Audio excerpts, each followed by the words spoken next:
Welcome back to this next video in which we are discussing control of blood pressure and blood volume.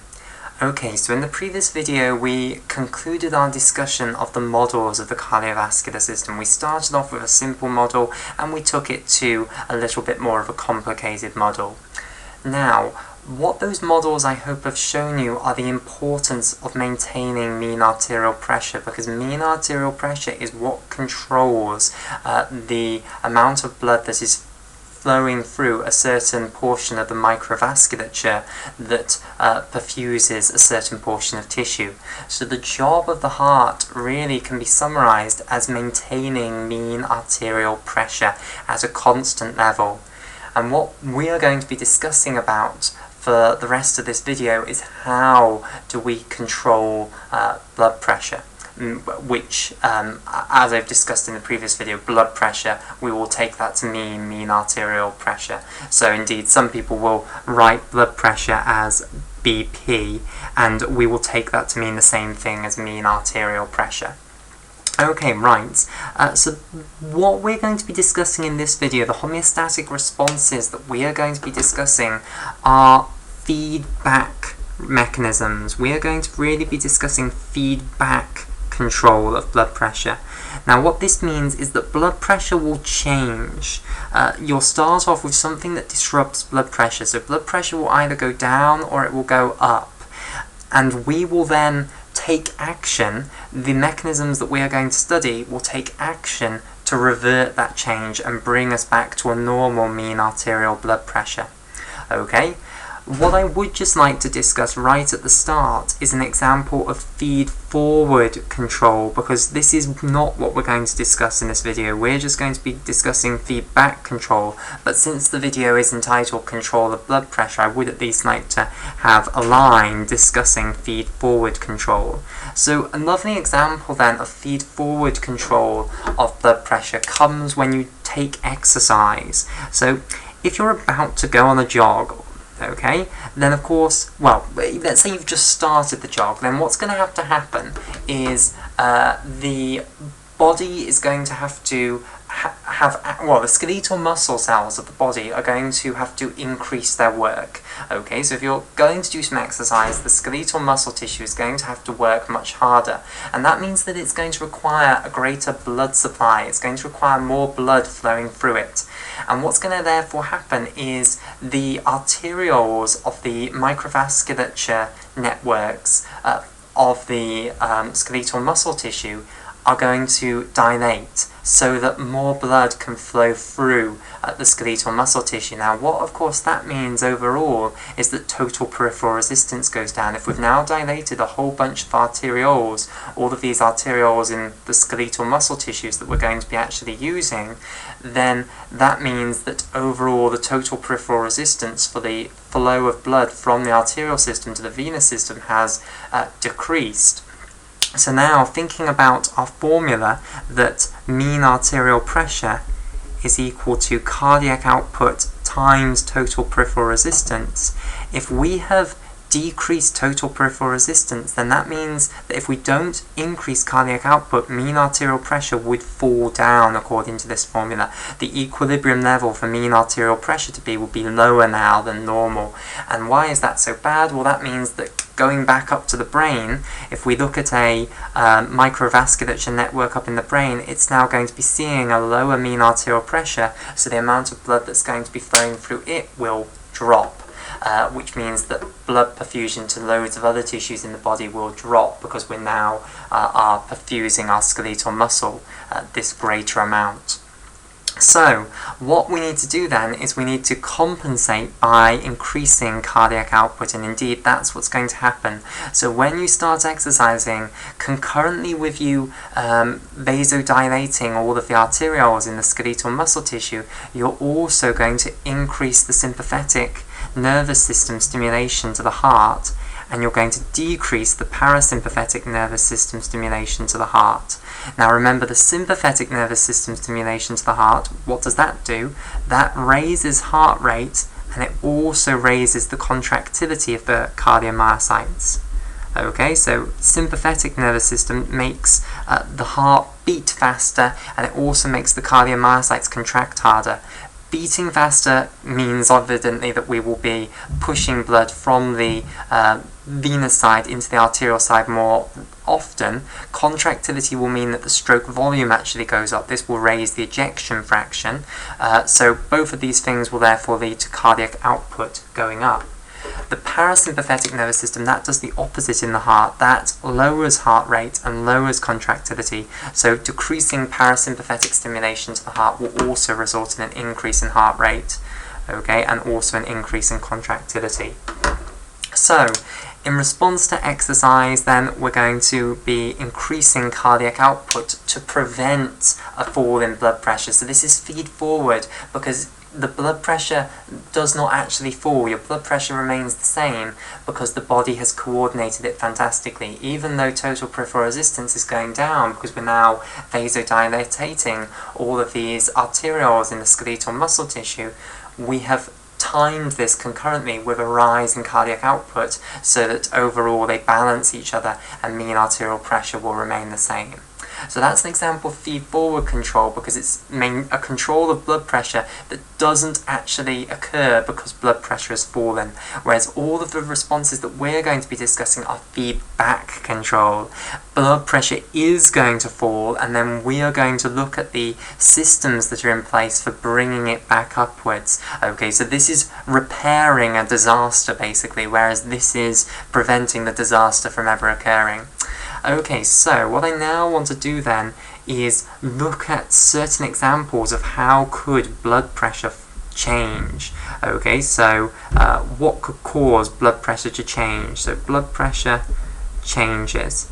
Well, we've seen an example beginning exercise, but what I want to look at is things that could cause blood pressure to change which aren't as predictable as that, because of course the body can predict this because it knows when it's about to actually vasodilatate the arterioles to the skeletal muscle cells. I want to look at ones that are more difficult for the body to predict and therefore will actually result in a change in blood pressure and therefore require the feedback mechanisms that we are going to spend the rest of this video discussing.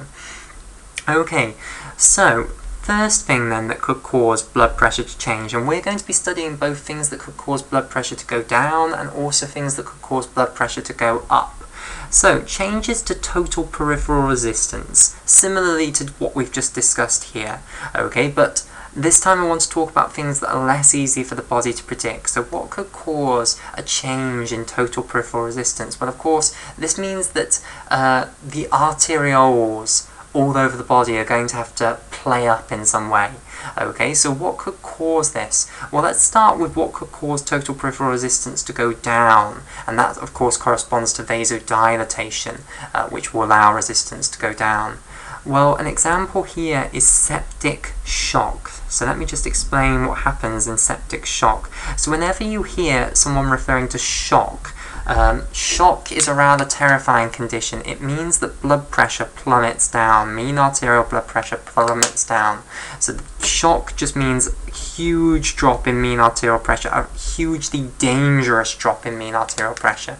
A drop that could mean that very rarely the brain and the heart are going to become ischemic because there's no longer a good enough pressure gradient driving blood flow, adequate blood flow through them. Okay, so septic shock means shock that is due to septicemia. So this is shock that is due to septicemia. And what does septicemia mean? Septicemia means poisoning of the blood. And it's usually caused by bacteria in the blood that have released some sort of molecule that has activated the inflammatory response all over the body. So imagine this, you get bacteria floating around in your blood, and they might release a specific toxin, or they might just release a molecule that isn't designed to attack the body at all. So they might release a toxin that they actually have made to attack you in some way, or they might just release a molecule that is part of them. It's a very important molecule to them, but which is incredibly pro-inflammatory, i.e. it will initiate inflammatory responses because it's a molecule that should not be in human tissue. Okay, it's a molecule that no human cell in its right mind would ever make. So it's a giveaway sign that there is some pathogen there. Okay, so they might be releasing one of these molecules into the blood, and that's incredibly dangerous if you've got a pro-inflammatory molecule in the blood all over the place, because then it goes all over the body, into the tissue fluid all over the body, and of course we know that the extracellular fluid consists of both the blood plasma and also the tissue fluid, so they're in continuum with one another. So if you get this everywhere in the blood, it's going to end up everywhere in the tissue fluid. It will activate inflammatory responses all over the body, and part of the inflammatory response is to vasodilate the arterioles of the microvasculature. So this means that arterioles are going to vasodilate all over the body as inflammatory responses are initiated all over the body. So the inflammatory response is brilliant, except when it occurs everywhere in the body all at once. Usually you have a bacterial infection or some other pathogenic infection in one area of the body, and then that area undergoes an inflammatory response. The arterioles there will vasodilate to get increased blood flow, and of course that increased blood flow, the aim of it is to bring more white blood cells and other mediators of the immune system into the area to attack the pathogen. The problem is, in septicemia, it's going to occur everywhere, so therefore you're going to get arterioles dilating everywhere, therefore you get massive drops in total peripheral resistance, and therefore a massive drop in blood pressure, hence septic shock. So there's an example of something that would cause a drop in mean arterial pressure due to a drop in the total peripheral resistance. Let me now give you an example of something that would lead to mean arterial pressure going up due to total peripheral resistance going up. Certain drugs can cause total peripheral resistance to go up. For example, cocaine is capable of causing total peripheral resistance to go up.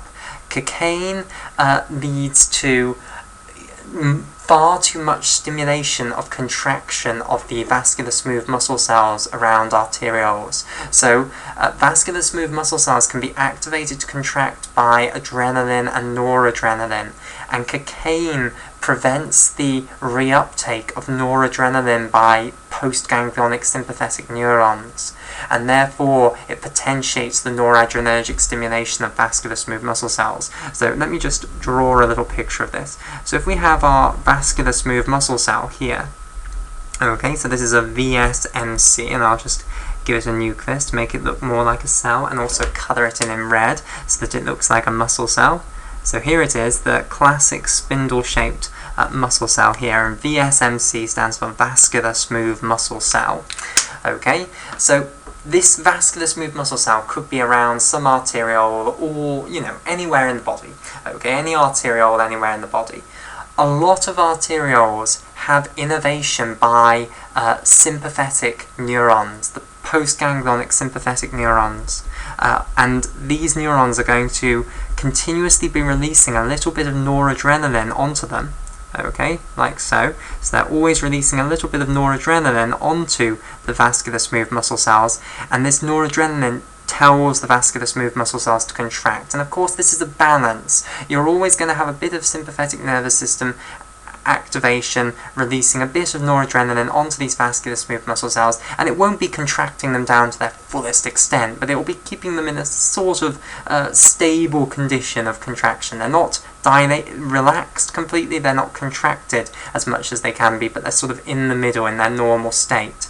Okay, and it will be working on adrenergic receptors on the surface of the vascular smooth muscle cells, specifically the alpha-1 adrenergic receptor, which is an example of a G protein coupled receptor. So here's the noradrenaline, it'll be acting on that alpha-1 adrenergic receptor and triggering the GQ cascade to release calcium from the endoplasmic reticulum, etc. Okay, now what gets rid of the noradrenaline? Because once they've released the noradrenaline, it doesn't just remain out there forever. Instead, it's returned into the axon terminal here by a protein on the membrane of the axon terminal. Okay, and this protein is the norepinephrine transporter, the NET here. Okay, so this stands for norepinephrine, which is the name for noradrenaline in the States. So norepinephrine, and then the T is for transporter. And this is capable of transporting the noradrenaline molecules back into the cytoplasm of the axon terminal. Now, cocaine is incredibly good at binding and blocking the norepinephrine transporter, so cocaine comes in and blocks this, and doing this up in the brain is the reason that cocaine has such incredible effects on your perception of reality. But down here in the peripheral body, it's going to block the norepinephrine transporter and thereby block noradrenaline reuptake by these postganglionic sympathetic neurons. And therefore, the normal level of sympathetic stimulation onto the vascular smooth muscle cells is going to hugely increase all over the body, because now noradrenaline is going to remain stimulating the vascular smooth muscle cells for much longer, and therefore you're going to get contraction of vascular smooth muscle cells more than they would normally be, and therefore vasoconstriction all over the body, raising total peripheral resistance all over the body. Okay, so that can cause a hefty rise then in blood pressure because of total peripheral resistance going up. So those are two examples that would affect total peripheral resistance. Now what I want to talk about is things that would affect the other determinant of blood pressure. Remember our formula, blood pressure is equal to cardiac output times total peripheral resistance. So let's now talk about things that could change cardiac output. And initially I want to talk about things that are a result of dysfunction of the heart, cardiogenic changes to cardiac output. Okay, so if cardiac output was to fall, then that would reduce mean arterial pressure, and if cardiac output was to go too high, that would increase mean arterial pressure. So what sort of things could cause cardiac output to go down and up that are based on the heart, that, you know, that things occurring in the heart? Well, an example of something that could cause cardiac output to fall is heart failure. If the heart gets quite weak. So in heart failure, what happens is that, well, the name gives it away, the heart fails the rest of the body. Now, the job of the heart is to pump blood from the venous side to the arterial side. If the heart gets problems with its ability to contract, i.e. it becomes too weak to actually pump blood from the venous side to the arterial side, this is what is meant by heart failure. So heart failure is a weakening of the heart muscle. Okay, so the heart's becoming weaker and weaker, and its ability to pump blood from the venous side to the arterial side is failing. Okay, so heart failure is a cardiogenic reason that cardiac output could go down. I'm not going to say anything more about what actually causes heart failure. Well, actually, I'll give you a few clues at least. So, for instance, if you survive a myocardial infarction, that can then precipitate into heart failure because a huge portion of the myocardium has now died in the heart attack. And that does not get replaced by new myocardial cells. The heart, I always find this quite bizarre. The heart and brain are the two most important organs of the body, and yet their capacity to regenerate is terrible. They are really, really awful at regenerating. When you compare them to something like the liver, which is very good at regenerating itself, the heart just does not regenerate itself. Once cardiomyocytes have been destroyed, they do not get replaced by new cardiomyocytes. Instead, the heart replaces them with a beautiful scar. So fibroblasts come in and chuck out connective tissue. They make something that's got good structural integrity. It's solid, a good solid scar. It does the job of plugging the hole, but it doesn't contract anymore. And having a huge, great big bit of non-contractile cardiomyocyte, well, not cardiomyocytes, a huge, great scar in the side of your heart wall is going to weaken the ability of that chamber to contract. So that's an example of something that could cause heart failure. Going from this the other side then, so now that's something that could cause cardiac output to go down. What could then cause cardiac output to go up? Well, cardiac output is equal to heart rate times stroke volume. So if, for instance, the heart rate was going too rapidly, let's say you had a tachyarrhythmia, a mild one, because if tachyarrhythmias get very severe, then they actually result in a drop in cardiac output, not a rise in cardiac output. But let's say you have a mild tachyarrhythmia, so the heart's going faster than normal, then that can lead to cardiac output being too high, and that could lead to then mean arterial pressure going too high. And in fact, ridiculously rapid tachyarrhythmias, they actually result in a fall in cardiac output. So this could be another example of how cardiac output, because of a problem in the heart, could go too low. The reason for that is that if the heart is beating at a ridiculously fast rate, then it doesn't get time to relax between the beats. So it effectively stays all the time in a permanently contracted state and just sort of shudders backwards and forwards. Okay, so drawing this, the heart would be in a permanently contracted state like so. Our single chamber heart here, it would never relax back down. So this is its relaxed volume, let's say, here with the dashed lines. It would never relax back down, and it would just sort of oscillate. It would shudder, and the reason it would be shuddering is it would be trying to relax, but the instant it tries to relax, it would then be beating again because of the ridiculously fast tachyarrhythmia. Okay, so examples are, for instance, ventricular fibrillation. That's what is happening in the ventricles in ventricular fibrillation. Okay, so just to say what I should have said right at the start, for those who don't know what a tachyarrhythmia is. An arrhythmia is when there is a problem with the rhythm of the heart. There's a problem with the electrical signaling within the heart, which then leads to disruptions in how the heart contracts. And tachy means that the arrhythmia overall results in the heart beating too rapidly. Okay, and if this goes completely out of control, and ventricular fibrillation can go up to like 500 beats per minute, then it actually results in a drop in cardiac output, even though you might expect it to cause cardiac output to go up.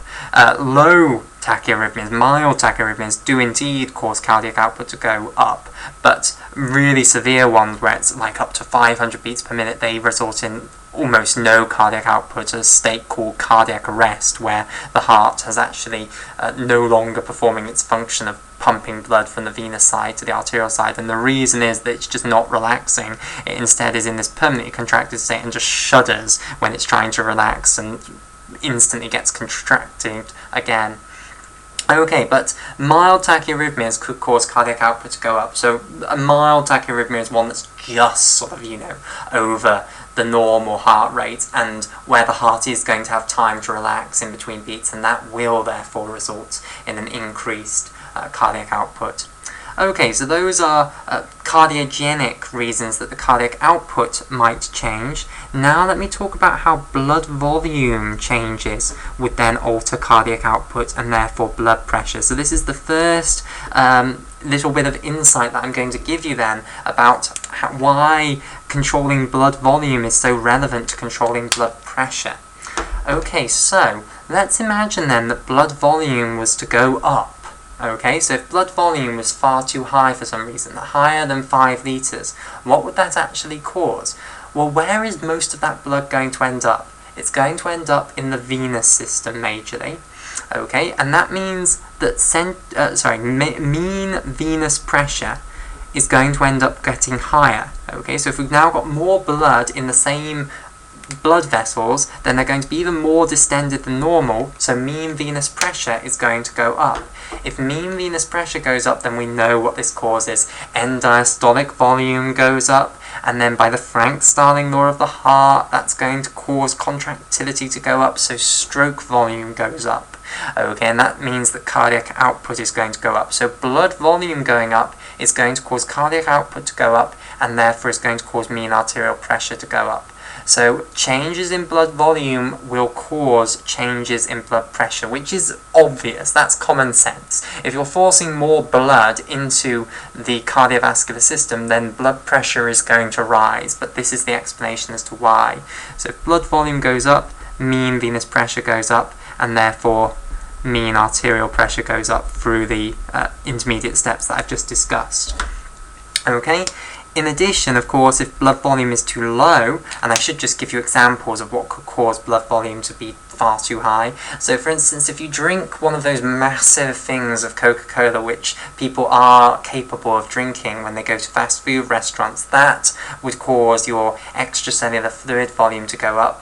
And when extracellular fluid volume goes up, of course, a component of the extracellular fluid volume is the blood volume.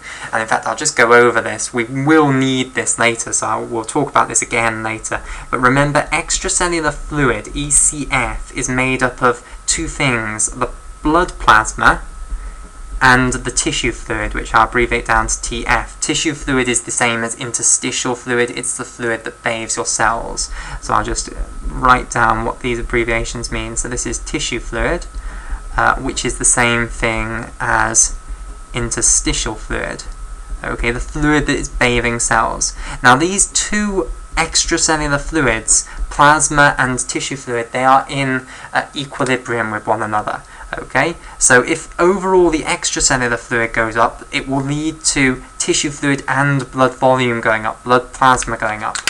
Just to give you some numbers here, usually extracellular fluid volume is 15 litres, plasma we know is 3 litres, tissue fluid we know therefore must be 12 litres. So those are the normal values, but if you drink a massive great thing of Coke, and the reason you can drink a massive great thing of Coke is because they put a lot of salt in it, so that it has a high osmolarity, and therefore you can actually put that in without the mechanisms for controlling blood osmolarity coming in and saying get rid of all this fluid. So if you just drink water, then you'll pee it all out, because there are very tight mechanisms making sure that the concentration of ions in the extracellular fluid does not change. And if you just drink water, then you will change the concentration of ions if all that water comes into the extracellular fluid. If you drink water that has lots of solute dissolved in it, such as salt, then of course you can add that to the extracellular fluid volume and not change the osmolarity of it. Okay, so that's what they do to Coke. They put in loads of salt, and then to cover up the taste of the salt, because no one wants a drink that tastes of salt, they chuck in more and more sugar. So Coke is absolutely full of salt and sugar to cover up the salt. And of course the glucose will help in the absorption of the salt, because if you remember back to gastrointestinal physiology, it's a sodium-glucose co-transporter in the gastrointestinal tract that is majorly responsible for absorbing the salt. Okay, right. When you drink a huge great thing of pop, then your extracellular fluid volume will go up, and part of that will end up in the blood. So part of it will end up in the plasma, part of it will end up as an expansion of the tissue fluid, but the point is blood plasma will go up and therefore blood volume will go up. So that's an example of what could cause blood volume to go up. Hopefully it's more obvious what will cause blood volume to go down. So if you were dehydrated, or if you've just bled, if you've suffered a hemorrhage, that will cause blood volume to go down. And if blood volume goes down, hopefully again it's intuitive that blood pressure will go down, because you've now got less blood squeezed into your cardiovascular system. However, let's go through the in-depth discussion. Of course, what will happen if blood volume goes down? So blood volume goes down, this will lead to mean venous pressure going down majorly. That's the main one that will be affected instantly, because most of the volume of the blood is in the venous system. Okay, therefore mean venous pressure going down will cause end diastolic volume to go down, which will cause stroke volume to go down, and then when stroke volume goes down, that's cardiac output going down, and therefore mean arterial pressure goes down. Okay, so there's an example of how changes in blood volume then can cause changes in blood pressure. So I hope that this then explains why there is this huge link between blood volume and blood pressure, and how controlling blood volume is going to be extremely important for controlling blood pressure, hence why I put these two things both into the same video. Okay, so what I now want to do then is outline the feedback mechanisms that exist to control blood pressure. So if blood pressure does change, what are we then going to do to try and change it back to what it should be? Okay, so I want to talk about the feedback control mechanisms. Now there are lots of them. We are going to talk about the two main ones, and the two main ones are what are known as the baroreceptor response. Okay, and we're going to spend a long time talking in detail about the baroreceptor response. And then also the Renin-Angiotensin-Aldosterone System, which is known as the RAAS for short, also called the Renin-Angiotensin-System, leaving out the aldosterone, or the Renin-Angiotensin-Aldosterone axis. There are loads of different names for it. So the Renin-Angiotensin-Aldosterone System. I think this is a nice name. I also like the Renin-Angiotensin-Aldosterone axis, as well, but we'll use system because this one has a nice abbreviation down to RAS. Okay, the Renin-Angiotensin-Aldosterone System, and it's a nice name because it tells you all of the different components of the system. Okay, right, so these are the two systems then that we are going to discuss. The baroreceptor response is the short-term response, so this one's very quick, so this is the quick one, and this is the slower one, so this takes longer to actually occur. And let me just outline what's going to happen with these. So the baroreceptor response, this is going to affect the heart and also blood vessels. So let me just say what will happen if mean arterial pressure goes up and if mean arterial pressure goes down with regards to the baroreceptor response. So let's start off with mean arterial pressure goes up. What is this going to do with regards to the baroreceptor response? What is the baroreceptor response going to do when mean arterial pressure goes up?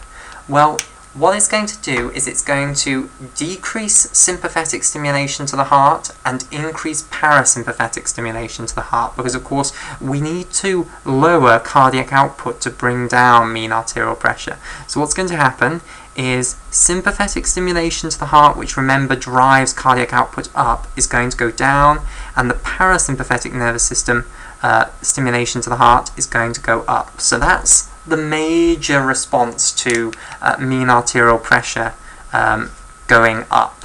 Okay, and these are to the heart. So I'll just put these are going to the heart.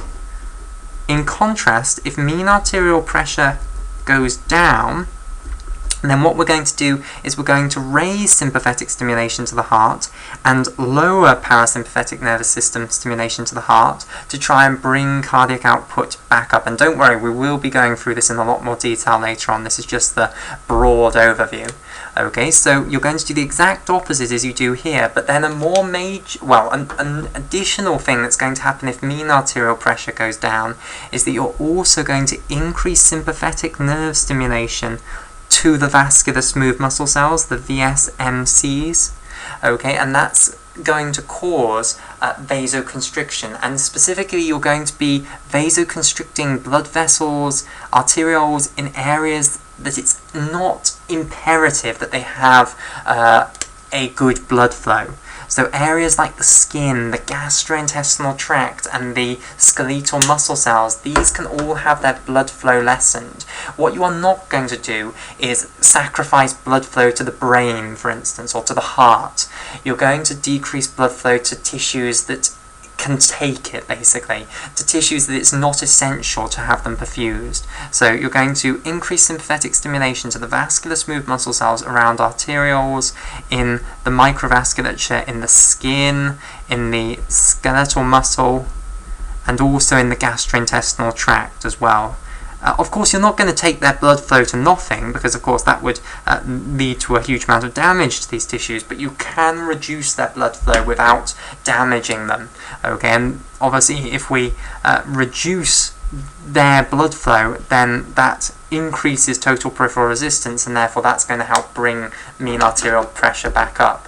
So this is an additional thing that you add on to the baroreceptor response in the case that mean arterial pressure is going down. So when mean arterial pressure goes up, the main part of the baroreceptor response is just based on the heart, whereas when mean arterial pressure goes down, the main effects are in the heart. We're going to raise cardiac output in the heart, but we're also going to increase total peripheral resistance by increasing sympathetic stimulation to vascular smooth muscle cells around arterioles in these tissues here, the skin, the skeletal muscle, and the gastrointestinal tract. Now, that's the short term then, and we can understand how those things are going to raise mean arterial pressure back up. Now for the Renin-Angiotensin-Aldosterone system. This system is all about changing blood volume, really. So if mean arterial pressure goes up, then that's going to, and in fact let me start off with the other one, mean arterial pressure going down. We'll start off with that one, and then I'll talk about what mean arterial pressure going up cause. So if mean arterial pressure goes down, then the Renin-Angiotensin-Aldosterone system is going to raise blood volume back up, because raising blood volume will help to raise blood pressure back up. So mean arterial pressure going down is going to activate the Renin-Angiotensin-Aldosterone system, and this is going to lead to blood volume going up, which will then lead to mean arterial pressure going up for reasons that we now understand, because of course blood volume going up, common sense, is you're forcing more blood into the cardiovascular system. That's going to bring up the mean arterial pressure. Okay, if mean arterial pressure is too high, then that's going to completely inhibit the renin-angiotensin-aldosterone system. So the renin-angiotensin-aldosterone system will go down in its activity. Therefore, blood volume will now fall, and that will help to bring mean arterial pressure down. Okay, so blood volume will go down. Right, so that's the basic overview then of these feedback responses that we have to blood pressure changing, both blood pressure going too high and blood pressure going too low. We will start in the next video with an in-depth discussion of how the baroreceptor response occurs, and then much later, after we've spent hours talking about the baroreceptor response, we will go on to the renin-angiotensin-aldosterone system. Okay, so see you in the next video.